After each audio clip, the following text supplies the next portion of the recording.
ব্রাজিলের বেঈমানও বাড়ি ফিরে গেছে গা, আর্জেন্টিনার বেঈমানও ফিরে চলে যাবে, কোনো বেঈমানি থাকবে না। কিন্তু তোমার বাম কাঁধে অনেকগুলো আমল নামায় গুনাহ জমায়ে দিয়া গেছে, যেগুলো আর তুমি মুছতে পারলাম। এই বেঈমান তোমারে আমল নামায় গুনাহ লাগায় জমায়ে দিয়া গেল, এগুলো মুছবা কেমন? খেলার মাঠের রং সং তো অনেক কিছু মুছাই ফেলবে তারা, কিন্তু তোমার বাম কাঁধের গুনাহ মুছবে কে? ফিফা তো খেলার মাঠের অথবা আয়োজক কমিটি খেলার মাঠের অনেক কিছু ফিলার গাড়ছিল, ফ্ল্যাগ গাড়ছিল, হ্যাঁ হয়তো এগুলো উঠায় ফেলবে বিভিন্ন, এটি তো সব সরাইতে পারবে, কিন্তু তোমার আমার বাম কাঁধে যে গুনাহ জমছে এটাকে সরাবে? দুশ্মন আমাদের ছেলেদেরকে বুঝাইছে যে তোর শরীরের গঠনের চাইতে চুল রাখবি এত বড় যে শরীরের থেকে চুলের ফোঁজা বেশি। একটা মানে বোঝা, একটা গাধার পিঠে কতগুলো বোঝা চাপাইয়া দিছে, এটা আহাম্মক যে। তো দুশ্মন বুঝছে যে তার মাথার মধ্যে এক ঝাঁক চুল কতুরি উড়াই দিবি, তের কাম ধরাই দিবি জীবনে, যে হ্যাঁ আর কোনো কাজ নাই, কাম একটাই, প্রতি মিনিটে 3 বার। বাহ, আকামলার কাম লাগিয়ে গেছে মাশাআল্লাহ। বুঝেন না কথা? আপাতত যেহেতু হাতে কোনো কাজ নাই তাহলে চুল ফিরাও। বুঝেন না কথা? চুল ফিরাইবা তুমি, তোমার চুল নিজেরটাই নিজে সামনে আইসা পড়ে, আবার ফিরা, আবার আইসা পড়ে, আবার ফিরা। তো হেই বুঝতেছে এটা বেশেব, অসুবিধা হইতে আছে, তো এটা পিছনের সুপার গ্লু লাগাই দিলেই তো হয়, অথবা আইকা জাতীয় একটা কিছু লাগাই দিলেই তো এটা সামনে আসে না, একটা রশি দিয়ে বান্ধিয়ে দিলেই তো হয়। এটা না, বলবে যে এটা সামনে আইবে আর পিছনে ফিরেন, এটার নামই তো ফ্যাশন। তো ব্যাককল মূর্খতার নাম যদি হয় ফ্যাশন, তো ফ্যাশন কি তা বুঝেন না? অর্ধ উলঙ্গ নারী এটার যদি হয় সংস্কৃতি, তাহলে এটা সংস্কৃতি আসলে কি? উলঙ্গতা তো উলঙ্গতা, অসভ্যতা তো অসভ্যতা, বর্বরতা তো বর্বরতা। বেটা, এটা কালচার হয় কেমনে? এটা সংস্কৃতি হয় কেমনে? এটার জন্য তো পৃথক শব্দই আছে। এটা অসভ্যতা, এটা নোংরামি। বেটা, নোংরাম। এই জন্য বেঈমান তোমার করে বেউকুফ পাইছে, গাধা বানাইছে বেটা তোদেরকে। বেটা বান্দরের মতো, বান্দরে ডুগডুগি দিয়া, ছোট্ট ছোট্ট ওই ডুগডুগি কয় এটারে, বান্দর নাচায় যারা, এটা বান্দর, এটারে বাজাইলে বান্দর লাফায়। তোমাদেরকে বান্দর বানাই দিছে বেঈমানে। ফজরের নামাজের সময় যে উঠছি আমি, ঠিক বরাবর 2:45টায় ঘুমাইছি গত রাত্রে। এরপরে ফজরের জামাত ধরছি মাদ্রাসায়। ফজরের নামাজ পড়ে আমার ছেলে, ছোট ছেলে হেফজখানায় পড়ে, তার 2 পারা কোরআন শরীফ এক বসায় থাইকা শুনছি, পিছনের পড়া। এই থেকে যে শুরু করছি এখনো পর্যন্ত এই পরিশ্রমের উপরে আছে, আলহামদুলিল্লাহ। আমি সেদিন এক চাচারে বলছিলাম, একদিন ওনারে আমি জিজ্ঞাইছি কোরআন শরীফ শুদ্ধ পড়তে পারেননি? উনি আল্লাহর রহমতে 3 জন নাতি হাফেজ। কি বুঝাইতে চাইলো? বুঝাইতে চাইছে এইটাই, বেহেশতের বুঝ আছে। আমার বেহেশতের কি আছে? বুঝ আছে। 3 নাতি হাফেজ, ওরা সুপারিশ করবে, উনি বেহেশতে যাবে।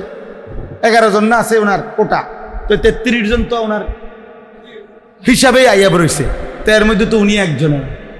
কিন্তু বিষয়টা হলো, আমি বললাম আপনাদেরকেও বলি, বাবা সব ঠিক আছে, নবী সুপারিশ করবে, হাফেজ সুপারিশ করবে, আলেম সুপারিশ করবে, হাজি সুপারিশ করবে, আউলিয়াগণ সুপারিশ করবে, সবই ঠিক আছে পর্যায়ক্রমে। কিন্তু প্রশ্ন হইল, সুপারিশ যিনি রাসূলুল্লাহ সাল্লাল্লাহু আলাইহি ওয়াসাল্লাম থেকে নিয়ে শেষ ব্যক্তি পর্যন্ত যারা যারা সুপারিশ করবে, যে যার নাম বলবে সেটাই সিদ্ধান্ত না, সিদ্ধান্ত অনুমোদন ফায়সালা আল্লাহর হাতে, আল্লাহর হাতে, আল্লাহর হাতে।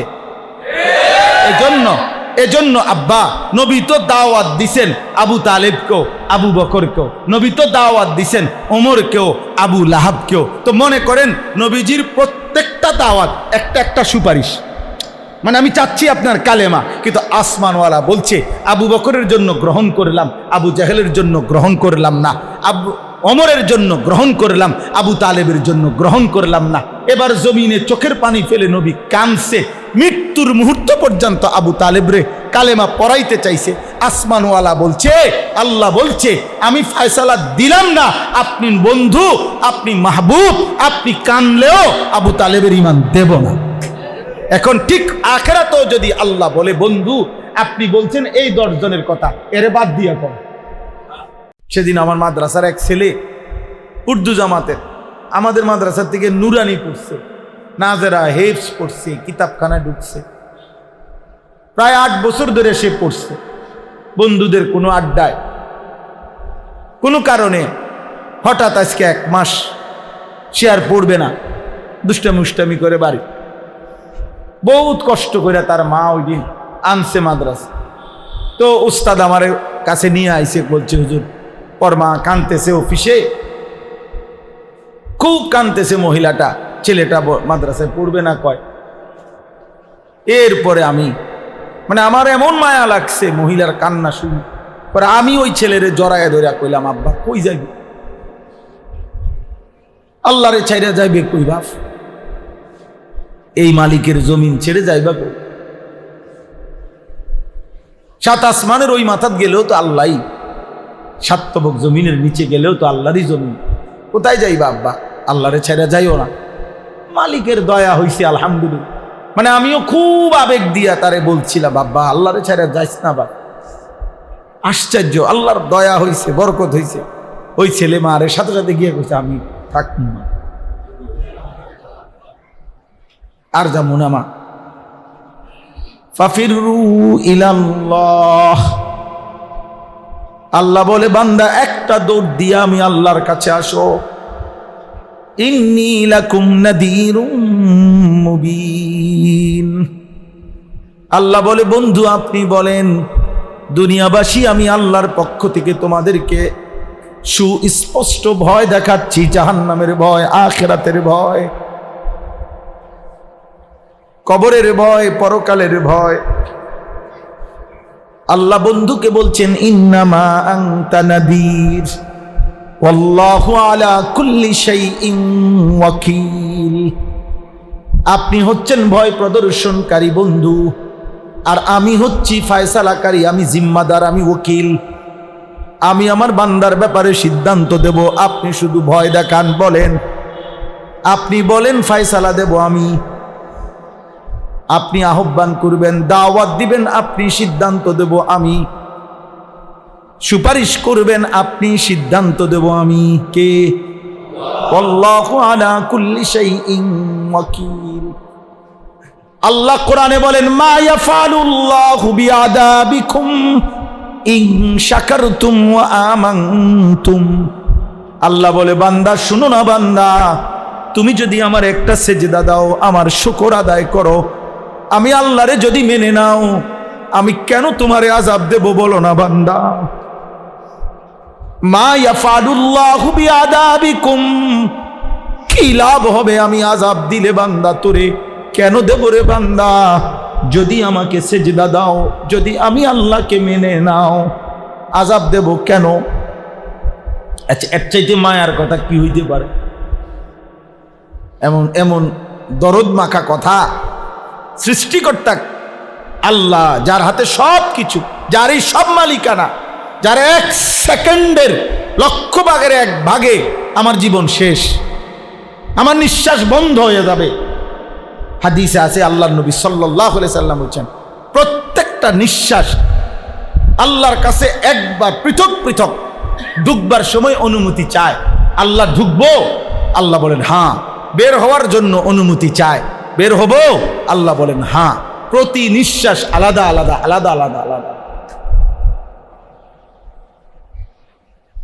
চলো ভাই, ইনশাআল্লাহ গভীর রাত, লম্বা ওয়াজ করা মাকসাদ না, ওয়াজের এই প্রথম ওয়াজ এটা।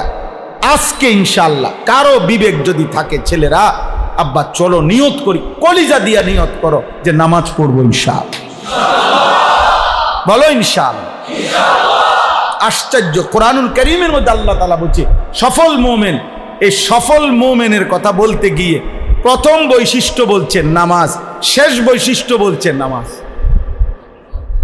قد أفلح المؤمنون الذين هم في صلاتهم خاشعون আবার শেষও বলছে والذين هم على صلواتهم يحافظون أولئك هم الوارثون الذين يرثون الفردوس আল্লাহ বলেন সফল মুমিন তারা নামাজ পড়ে যারা বিনয়ের সাথে কলিজা দিয়ে দরদ নিয়ে ধীরে ধীরে নামাজের ফরজ ওয়াজিব সুন্নত মুস্তাহাব আদায় করে অপেক্ষা করে করে আস্তে আস্তে ভালোবাসা নিয়ে আবার লাস্টেও বলছেন ওয়াল্লাযীনা হুম আলা সালাওয়াতিহিম ইউহাফিজুন যারা 5 ওয়াক্ত নামাজ ওয়াক্ত মতে ঠিক রাখে আদায় করে আল্লাহ বলেন এই বান্দা একে তো সফল দ্বিতীয়ত জান্নাতুল ফিরদাউসের অধিকারী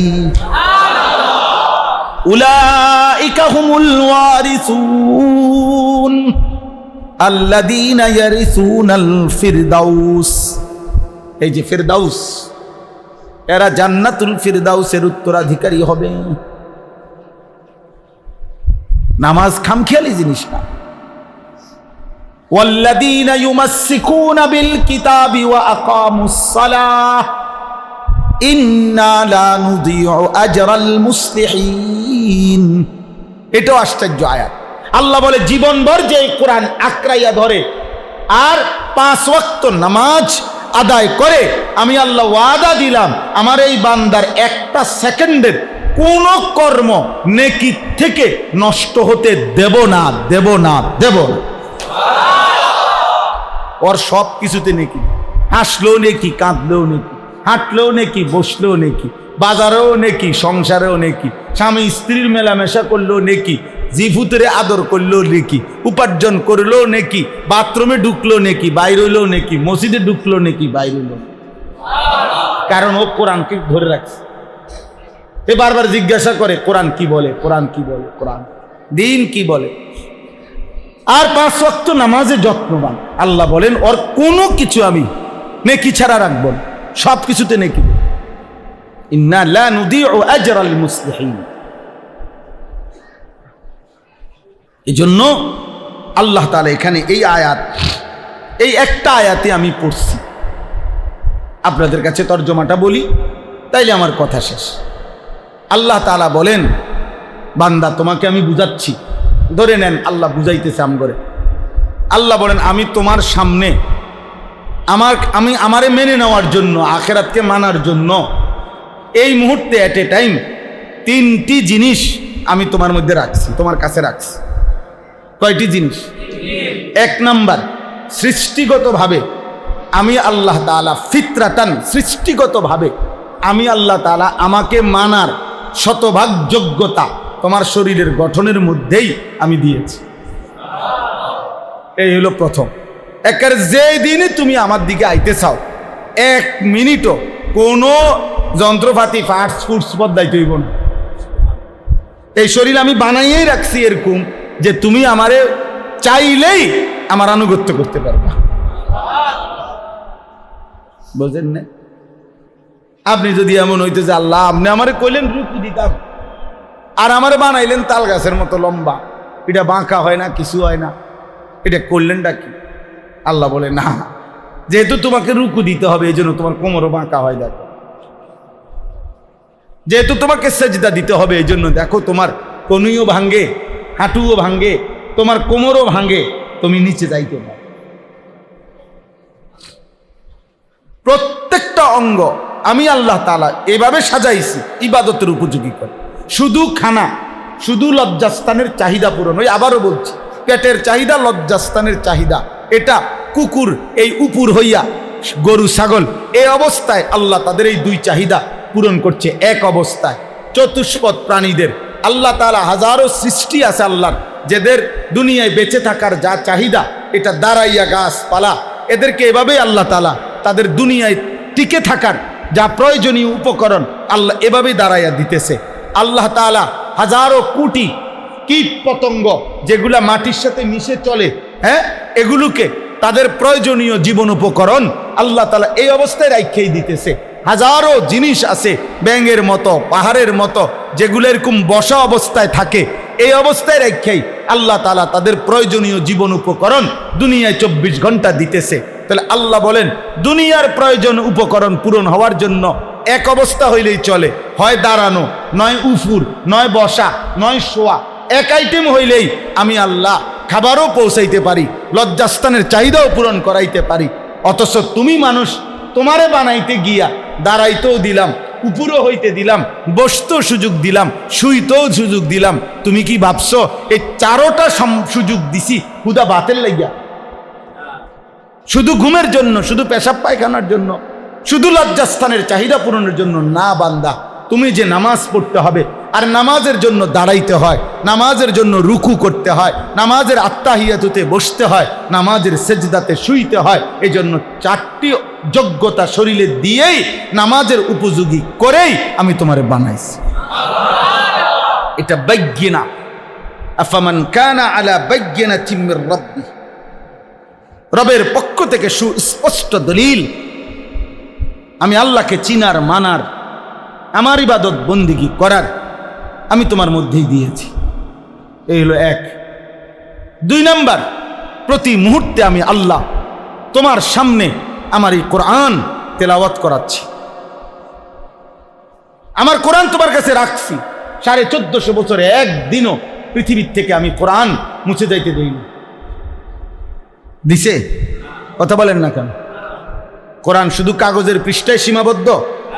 অত লক্ষ কোটি কলিজার ভিতরে কোরআন সংরক্ষিত। কোরআনুল কারীম আল্লাহ তাআলা নিজে বলছেন হেফাজত করবেন, ওয়া ইন্না লাহু লাহাফিজুন। ওলামায়ে কেরাম বলে আল্লাহ তাআলা ওয়াদা দিছেন কোরআন তিনি হেফাজত করবেন। তো এবার আল্লাহ তাআলাকে যদি বলি কেমনে হেফাজত করবেন, আল্লাহ তাআলা বলেন কোরআনের আলফাজ শব্দগুলো হেফাজতের জন্য হাফেজে কোরআন তৈরি করতেছি। কোরআনের মাআনি, অর্থ, ব্যাখ্যা, বিস্তারিত তাফসীর, মাসাইল, বিধান, এটার হেফাজতের জন্য ওলামায়ে কেরাম তৈরি করতেছি। আলফাজের হেফাজত করতেছি, কোরআনের শব্দের হেফাজত করতেছি হাফেজে কোরআনের দ্বারা। কোরআনের মাআনি, কোরআনের অর্থ, ব্যাখ্যা, বিধান, তাফসীর, কোরআনের এগুলো বুঝানো, এটার হেফাজত করতেছি ওলামায়ে কেরামের। আশ্চর্য হলো রাসূলুল্লাহ সাল্লাল্লাহু আলাইহি সাল্লামের হাদিস, সুন্নাহ, নবীজির জীবনের 23 বছরের যাবতীয় কথা, আচরণ, আমল, এইটাও তো আমাদের জন্য দলিল কিনা? তো আল্লাহ যেহেতু বলছে আল্লাহ হেফাজত করবে, তো এই কথার দ্বারা এটাই বোঝা যায় যে ওইগুলো নবীজি সাল্লাল্লাহু আলাইহি সাল্লামের সুন্নাহ, হাদিস, এগুলো আল্লাহ হেফাজত করবে। তো সেইটার জন্য 2টা মাধ্যম রাখছেন। আল্লাহ বলেন যুগে যুগে আমি এমন হাফেজে হাদিস বানায় রাখছি, 1 লাখ হাদিস, 2 লাখ হাদিস, লাখ লাখ হাদিস যাদের কলিজার ভিতরে মুখস্থ, হুফাজে হাদিস, এগুলো আমি তৈরি রাখছি আমার বন্ধুর আলফাজের হেফাজতের জন্য। আবার আমার বন্ধুর সুন্নাহ, আমার বন্ধুর সিদ্ধান্তের আলোকে শরীয়তের মাসআলা দেওয়ার জন্য আমি উলামা, ফুকাহা, যুগে যুগে ফকিহ, উম্মতের ফকিহগণ, মুফতিগণ আমি আল্লাহ তৈরি করছি। তাইলে কোরআন হেফাজতের যথাযথ ব্যবস্থাপনা আমার ঐশী ব্যবস্থাপনা আছে, সুন্নাহ আমার বন্ধুর হাদিস হেফাজতের যথাযথ ব্যবস্থাপনা আমার কাছে আছে। তাইলে কি কারণে পথ হারাইলা? কিয়ামতের দিন আল্লাহ জিজ্ঞেস করবে, বান্দা কি কারণে পথ হারাইলা? মোল্লা মৌলবীর বিরোধিতা যারা করে কিংবা করছে কিংবা যাই করে, দিন শেষে দেখবে জিরু ছাড়া আর কিছু, জিরু ছাড়া।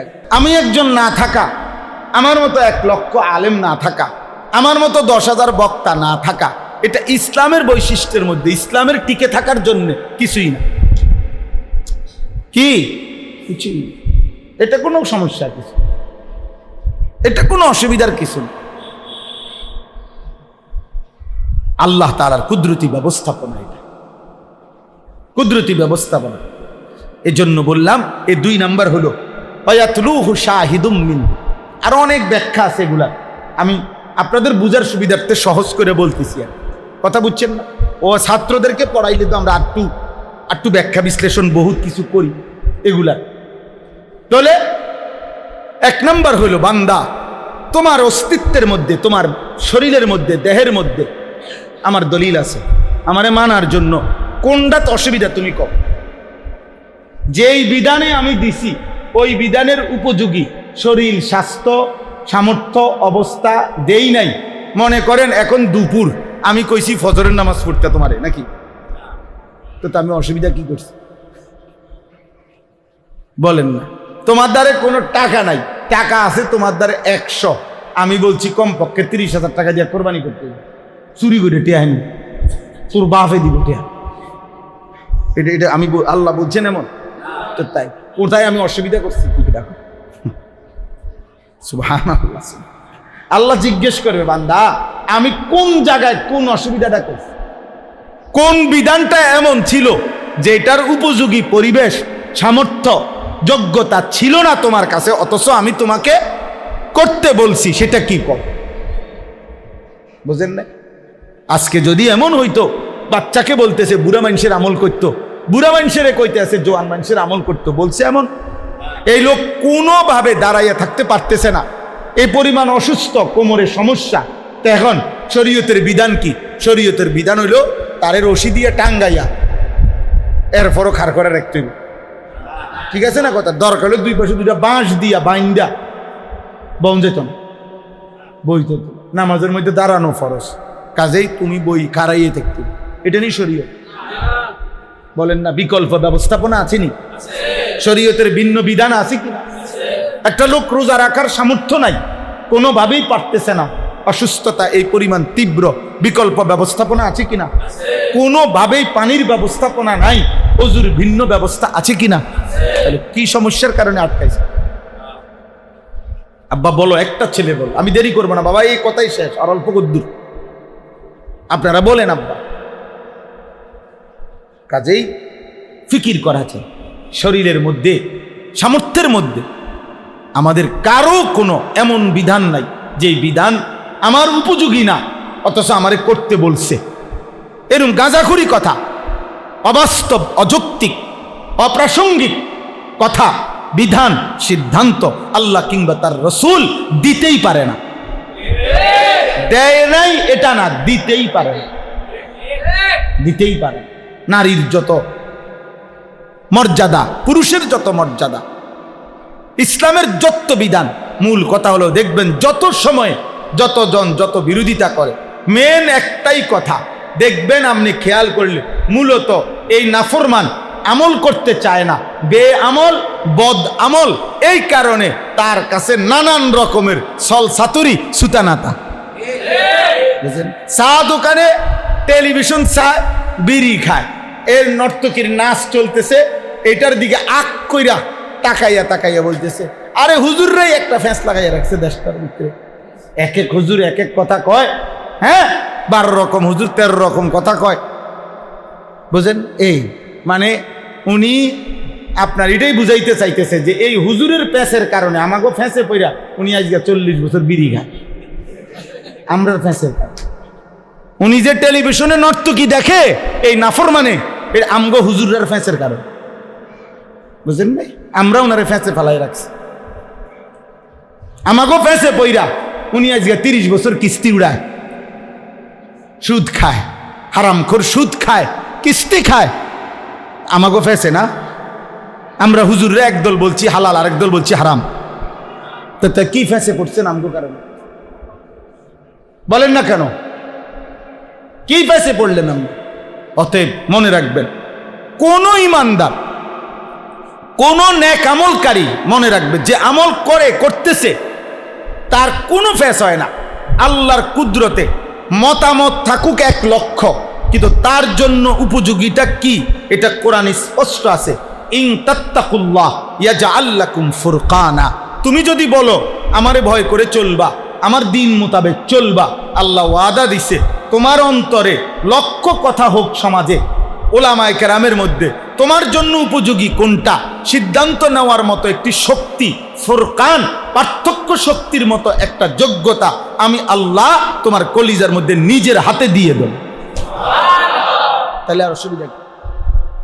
ওলামায়ে কেরাম গবেষণা করতে গিয়ে, ফিকির করতে গিয়ে, কোরআন সুন্নাহ বিশ্লেষণ করতে গিয়ে ওনারা মতামত বলুক, পেশ করুক, আপনার জন্য উপযোগী কি সেটা যদি আপনি কলিজা দিয়ে আল্লাহর কাছে চান, তো আল্লাহ তাআলা কুদরতি ইশারার মাধ্যমে আল্লাহ আপনার জন্য যথাযথ সঠিক সিদ্ধান্ত নেওয়ার ইন্তজাম আল্লাহ করে দিন। এজন্য এটা কোনো যুক্তি নয় যে হুজুরের কারণে, না না, আপনি আপনার বদামলির কারণে পারতেছেন, আপনার কলিজায় আখেরাত নেই। হ্যাঁ হুজুর কোন তো দেখ, কত হুজুরই তো আছে উল্টা পাল্টা হোক। মনে করেন কোন হুজুর রে আপনি দেখকে লাইছেন জাহান্নামে পড়ে ফালাই দিছে ফেরেশতা, কথার কথা, মনে করেন আপনার সামনে ফেরেশতা হুজুর রে জাহান্নামের আগুনে ফেলে দিছে, তাহলে অতএব আপনি তো অবশ্যই এটাই বলবেন, যেহেতু হুজুর রে জাহান্নামের আগুনে ফেলছে তো আর আমি নেক আমল করে লাভ কি? কথা বলেন না কেন? তো তাইলে হুজুরের কি হবে সেটা আপনি টেনশন করেন কেন? কথা বলেন না কেন? আপনি আগে এটা বুঝছেন কিনা যে এটা হালাল, তো আপনি পালন করবেন। আপনি এটা বুঝছেন কিনা আপনি হারাম, এটা আপনি বর্জন করবেন। বুঝেন না এমনি কথা? আরেকজন করছে না এই কারণে আপনিও ছেড়ে দিবেন, এটা বোকামি। তাইলে এক নাম্বার, আমাদের প্রত্যেকের শরীর, স্বাস্থ্য, যোগ্যতা, উপার্জন, মেধা, বুদ্ধিমত্তা, এক কথায় আমাদের সাথেই আল্লাহকে মানার মতো উপযুক্ত দলিল, যোগ্যতা আমাদের শরীরে, আমাদের জিন্দিগিতে আছে কিনা? তাহলে আল্লাহকে না মানার পিছনে শরীয়তের একটি বিধান, খোদার কসম, না মানার পিছনে আমি কিংবা আপনি কিয়ামতের দিন কোনো ওজর খাহি, মানে এর বিকল্প কোনো যুক্তি পেশ করার কোনো যোগ্যতা কারোই থাকবে না। বিশ্বাস, এটা মারাত্মক কথা, মনে রাখবেন। মস্কারি করেন না, দুনিয়া ফাজলামি করেন না। নামাজের বদলায় শুধু মসজিদে টিয়া দিলে হইতো না, আবার দান সৎকার মোকাবেলায় শুধু রোজা রাখলে হইতো না। কথা বুঝেন নাই? একটা আরেকটার বিকল্প না। যিনি মসজিদে 1 কোটি টাকা দিয়ে করে দিছে, ওনার নামাজের দরকার নাই তো মতো, উনি তো মসজিদে করে দিছে। বুঝলেন?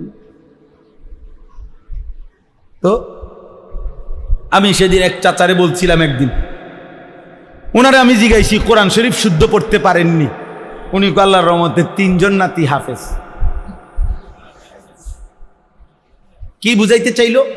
বুঝাইতে চাইছে এইটাই, বেহেশতের বুঝ আছে। আমার বেহেশতের কি আছে? বুঝ আছে। 3 নাতি হাফেজ, ওরা সুপারিশ করবে, উনি বেহেশতে যাবে। 11 জন না আছে ওনার কোটা, তো 33 জন তো ওনার হিসাবেই আইয়া রয়েছে, তো এর মধ্যে তো উনি একজন। কিন্তু বিষয়টা হলো, আমি বললাম আপনাদেরকেও বলি, বাবা সব ঠিক আছে, নবী সুপারিশ করবে, হাফেজ সুপারিশ করবে, আলেম সুপারিশ করবে, হাজি সুপারিশ করবে, আউলিয়াগণ সুপারিশ করবে, সবই ঠিক আছে পর্যায়ক্রমে। কিন্তু প্রশ্ন হইল, সুপারিশ যিনি রাসূলুল্লাহ সাল্লাল্লাহু আলাইহি ওয়াসাল্লাম থেকে নিয়ে শেষ ব্যক্তি পর্যন্ত যারা যারা সুপারিশ করবে, যে যার নাম বলবে সেটাই সিদ্ধান্ত না। সিদ্ধান্ত, অনুমোদন, ফায়সালা আল্লাহর হাতে, আল্লাহর হাতে, আল্লাহর হাতে। এজন্য আব্বা নবী তো দাওয়াত দিছেন আবু তালেবকেও, আবু বকরকেও, নবী তো দাওয়াত দিছেন ওমরকেও, আবু লাহাবকেও। তো মনে করেন নবীজির প্রত্যেকটা দাওয়াত একটা একটা সুপারিশ। মানে আমি চাচ্ছি আপনার কালেমা, কিন্তু আসমানওয়ালা বলছে আবু বকরের জন্য গ্রহণ করলাম, আবু জাহেলের জন্য গ্রহণ করলাম না, ওমরের জন্য গ্রহণ করলাম, আবু তালেবের জন্য গ্রহণ করলাম না। এবার জমিনে চোখের পানি ফেলে নবী কাঁদছে, মৃত্যুর মুহূর্ত পর্যন্ত আবু তালেবরে কালেমা পড়াইতে চাইছে। আসমানওয়ালা বলছে, আল্লাহ বলছে, আমি ফয়সালা দিলাম না, আপনি বন্ধু, আপনি মাহবুব, আপনি কানলেও আবু তালেবের ঈমান দেব না। এখন ঠিক আখিরাতেও যদি আল্লাহ বলে, বন্ধু আপনি বলছেন এই 10 জনের কথা, এরে বাদ দিয়া কম,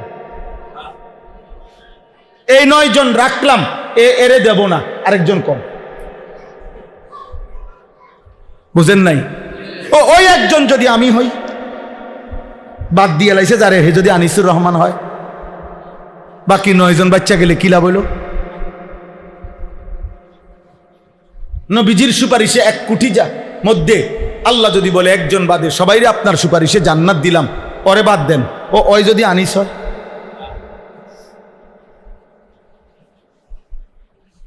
বলো না আব্বা, সে যদি আমি হই, বাকিরা জান্নাতে গেলে আমার কি লাভ? এটা কি দুনিয়া মনে করছে যে যাক বাপ হিসাবে আমি নয়তো কষ্ট করে গেলাম, জিফুতে সুখ করুক? এটা তো দুনিয়া। এটা ঠিক আছে, এটা দুনিয়ার ক্ষেত্রে আমার লুঙ্গি একটা দিয়ে চলুক, আমার ফুতে ভালো থাকুক, আমার একটা গেঞ্জি দিয়েই চলুক, আমার ফুতে ভালো থাকুক, এটা তো দুনিয়া। জাহান্নামের আগুন এমন, কথা বলেন না কেন? জাহান্নামের আগুন এমন, বরং কোরআনে আছে জাহান্নামী চাইবে আল্লাহ আমার স্ত্রীকে জাহান্নামে দিয়া আমারে বাঁচায় দেন, আমার মাকে জাহান্নামে দিয়া আমারে বাঁচায় দেন, আমার বাবাকে জাহান্নামে দিয়া আমারে বাঁচায় দেন, আমার ছেলে মেয়েদেরকে জাহান্নামে দিয়ে আমারে বাঁচায় দেন, আমার মহল্লাবাসীকে জাহান্নামে দিয়ে আমাকে বাঁচিয়ে দেন, এই পৃথিবীর সমস্ত মানুষকে জাহান্নামে দিয়ে তবুও আমাকে বাঁচায় দেন। আল্লাহর কসম, এটা কোরআনের আয়াত। ইয়াওয়াদ্দুল মুজরিমু লাউ ইফতাদি মিন আযাবি ইয়াউমিইদিন বিবানি ওয়া সাহিবাতিহি ওয়া আখি ওয়া উম্মিহি ওয়া আবিহি ওয়া ফাসিলাতিহি আল্লাতী তু'বি ওয়া মান ফিল আরদি জামিআ সুম্মা ইউনজি। আল্লাহ গোটা পৃথিবীকে জাহান্নামে দিয়ে হলো আমারে বাঁচায় দেন। আল্লাহ বলবে কাল্লা, কখনোই না, বেঈমান তোরটা জাহান্নাম তোকেই দেন। গোটা পৃথিবী দিল আজ, গোটা পৃথিবীর তুমি মালিক না, পারতা না দিতে, তবুও আবেগে বলে ফেলছ তবুও আমি।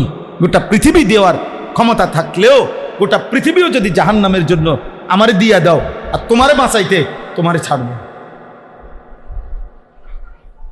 এই জন্য কোনো একটা ছেলে, আব্বা একজন ছেলেকে বলি ভাই নষ্ট হয়েও না।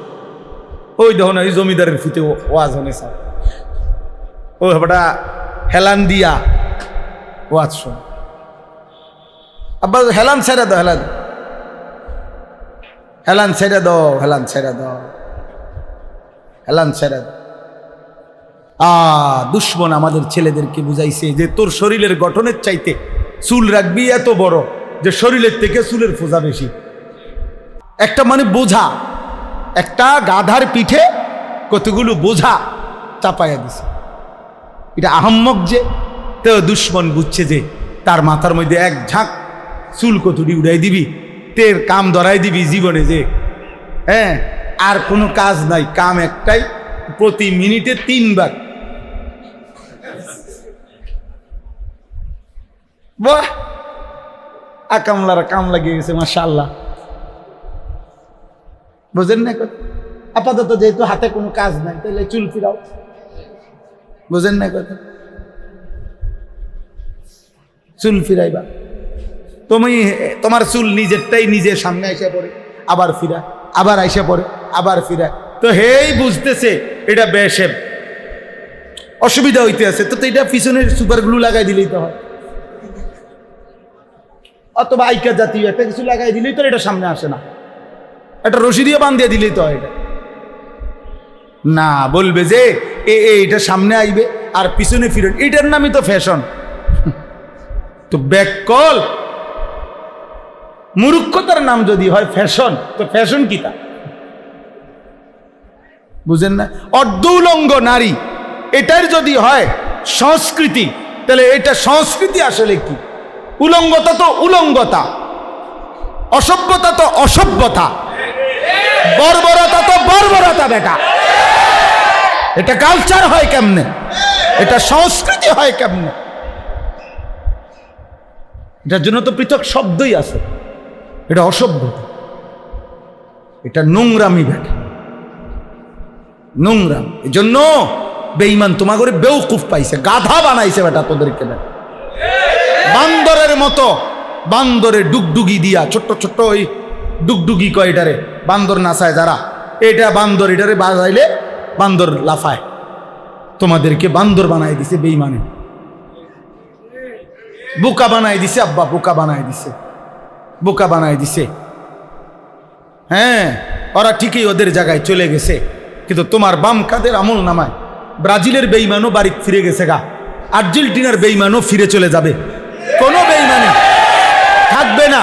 কিন্তু তোমার বাম কাঁধে অনেকগুলো আমল নামায় গুনাহ জমায়ে দিয়া গেছে, যেগুলো আর তুমি মুছতে পারলাম। এই বেঈমান তোমারে আমল নামায় গুনাহ লাগায় জমায়ে দিয়া গেল, এগুলো মুছবা কেমন? খেলার মাঠের রং সং তো অনেক কিছু মুছাই ফেলবে তারা, কিন্তু তোমার বাম কাঁধের গুনাহ মুছবে কে? ফিফা তো খেলার মাঠের অথবা আয়োজক কমিটি খেলার মাঠের অনেক কিছু ফিলার গাড়ছিল, ফ্ল্যাগ গাড়ছিল, হ্যাঁ হয়তো এগুলো উঠায় ফেলবে বিভিন্ন, এটি তো সব সরাইতে পারবে, কিন্তু তোমার আমার বাম কাঁধে যে গুনাহ জমছে এটাকে সরাবে? এই হলো। তাইলে 3 নাম্বার হলো আল্লাহ তাআলা বলেন পূর্ববর্তী আসমানি কিতাব, পূর্ববর্তী সকল আসমানি কিতাবে, উদাহরণস্বরূপ মুসা নবীর তাওরাতের কথা বলছে, পূর্ববর্তী প্রত্যেক আসমানি কিতাব স্ব যুগে ইমাম ওয়া রাহমা, ওই জাতির জন্য পথ প্রদর্শক ছিল, আল্লাহর রহমত ছিল। আল্লাহ বলেন পূর্ববর্তী সমস্ত আসমানি কিতাবে একেবারে যত ওয়াহি আসছে, যত নবী আসছে, 1,24,000 নবী যদি আসে, 104খানা কিতাব ছোট বড় যা নাজিল হয়েছে, আল্লাহ বলে আমি আল্লাহ ওয়াদা দিলাম, আমি আল্লাহ চ্যালেঞ্জ করলাম, সমস্ত নবীও এই কোরআন আর আমার আখিরি নবীর কথা বলছে, সমস্ত আসমানি ওয়াহির মধ্যে কিতাবে এই কোরআনের কথা আর আমার আখিরি নবীর কথা আছে। তাইলে তোমার শরীরে আমাকে মানার যোগ্যতা আছে, তোমার সামনে আমার কোরআন আছে, পূর্ববর্তী সমস্ত নবী এবং আসমানি কিতাবের মাধ্যমে আমার কোরআন আর আমার আখিরি নবীর কথা বর্ণিত আছে। এই 3 জিনিস থাকার পরে অস্বীকার করলা কেমনে, ত্যাগ করলা কেমনে?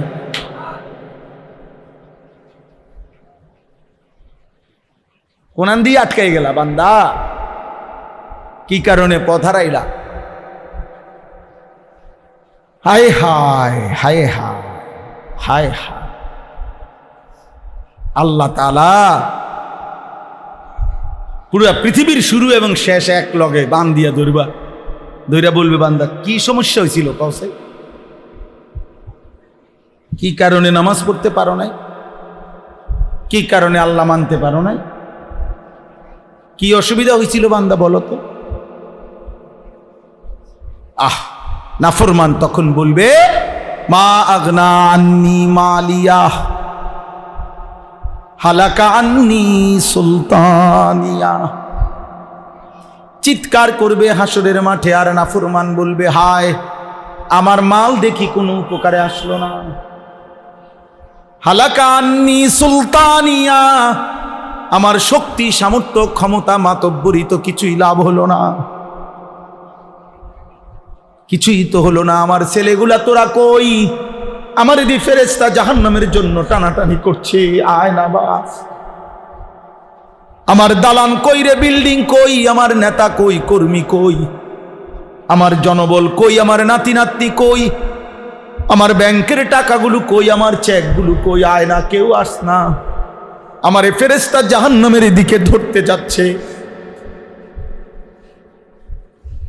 হালাকা আন্নি মালিয়া মা আগনা আন্নি মালিয়া হালাকা আন্নি সুলতানিয়া। চিৎকার করবে ও আম্মা মান উতিয়া কিতাবাহু বিশিমালি, বাম হাতে আমলনামা দিলেই চিৎকার দিয়া ফেলবে ইয়া লাইতানি লাম উতা কিতাবিয়া, হায় আমার মন্দ কপাল যদি আমার আমলনামা বাম হাতে না দিত। ওয়ালাম আদরি মা হিসাবিয়া, আজ হাসরের এই বিচারের ময়দানে যদি আমারে না আনতো। ইয়া লাইতাহা কানাতিল কাদিয়া, হায় মৃত্যু যদি এই মুহূর্তে আমারে মাটির সাথে মিশায়া দিত। হালাকা আন্নি সুলতানিয়া, আমার ক্ষমতা প্রভাব বাদশাহী নেতৃত্ব তো চলে গেল। মা আগনা আন্নি মালিয়া, কোনো সম্পদ তো কাজে আসলো না। এভাবে আবল তাবল বকা শুরু করে দিল পাগলের মতো। বাম হাতে আমলনামা দেখলেই দেখবেন অনেক ফাঁসির আসামি আছে, ফাঁসির রায় হয়ে গেলে তার তাৎক্ষণিক মনে যেন ব্রেন নষ্ট হয়ে যায়, আবল তাবল বই কথা বলে। এই বাম হাতে আমলনামা পেলেই নাফরমান বান্দা চিৎকার শুরু করবে আর এ আবল তাবল বকা শুরু করবে। কোরআনে আছে এরপরে আল্লাহ বলবে খুজুহু ফাগুল্লুহ, ফেরেশতা বেঈমান রে ধর, এরে ধর ধর, ফাগুল্লুহু তারে শক্ত করে রশি দিয়া বেঁধে ফেল। ফেরেশতারা বাইন্ধা ফেলবে, বাইন্দা বলবে আল্লাহ বানছি নাফরমান রে, এখন কি করব?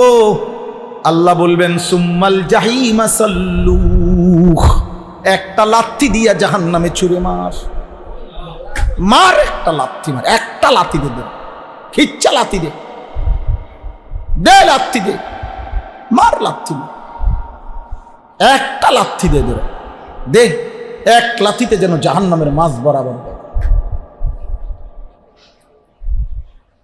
আল্লাহ মাফ করো।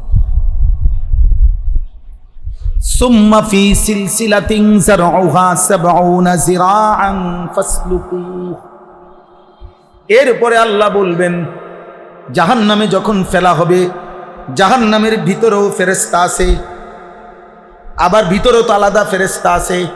আল্লাহ জাহান্নামের সেই কঠিন দিল ফেরেশতাদেরকে বলবেন এই নাফরমানকে ৭০ হাত লম্বা আগুনের শিকল দিয়া বাইন্দা, হাত কিংবা গলা কুত্তার মতো বাইন্দা, ফাসলুকুহু, তারে পুরা জাহান্নামে ঘুরাও, বাকি জাহান্নামীদের সাথে পরিচয় করায় দাও, তার অপরাধ কি বলো সবাইরে শোনাও। খোদার কসম আব্বা, এটা কোরআনের আয়াত। আল্লাহ যেন তোমারেও মাফ করে দেয়, আল্লাহ যেন আমারেও মাফ করে দেয়।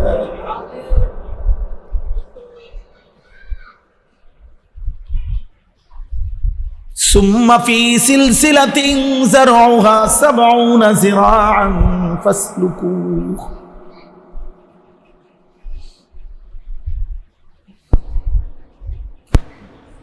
আল্লাহ বলেন এই ৩ জিনিস পূর্ববর্তী আসমানি কিতাব ওয়াহির মধ্যে আখিরি নবী আর কোরআনের কথা বলেছি।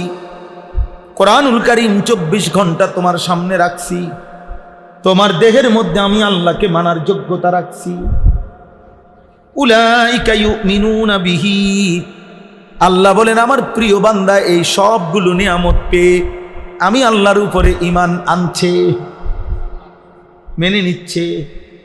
আর ওয়ামান ইয়াকফুর বিহি মিনাল আহজাবি, আমার কোটি কোটি বান্দাদের মধ্য থেকে যেই মানুষগুলো, যেই গ্রুপগুলা, যেই সম্প্রদায়গুলো এই ৩টি জিনিস পূর্ণ থাকা সত্ত্বেও আমি আল্লাহর নাফরমানি কুফরি করছে, ফান্নারু মাওঈদুহ, আমি আল্লাহ বললাম জাহান্নামী তার ঠিকানা।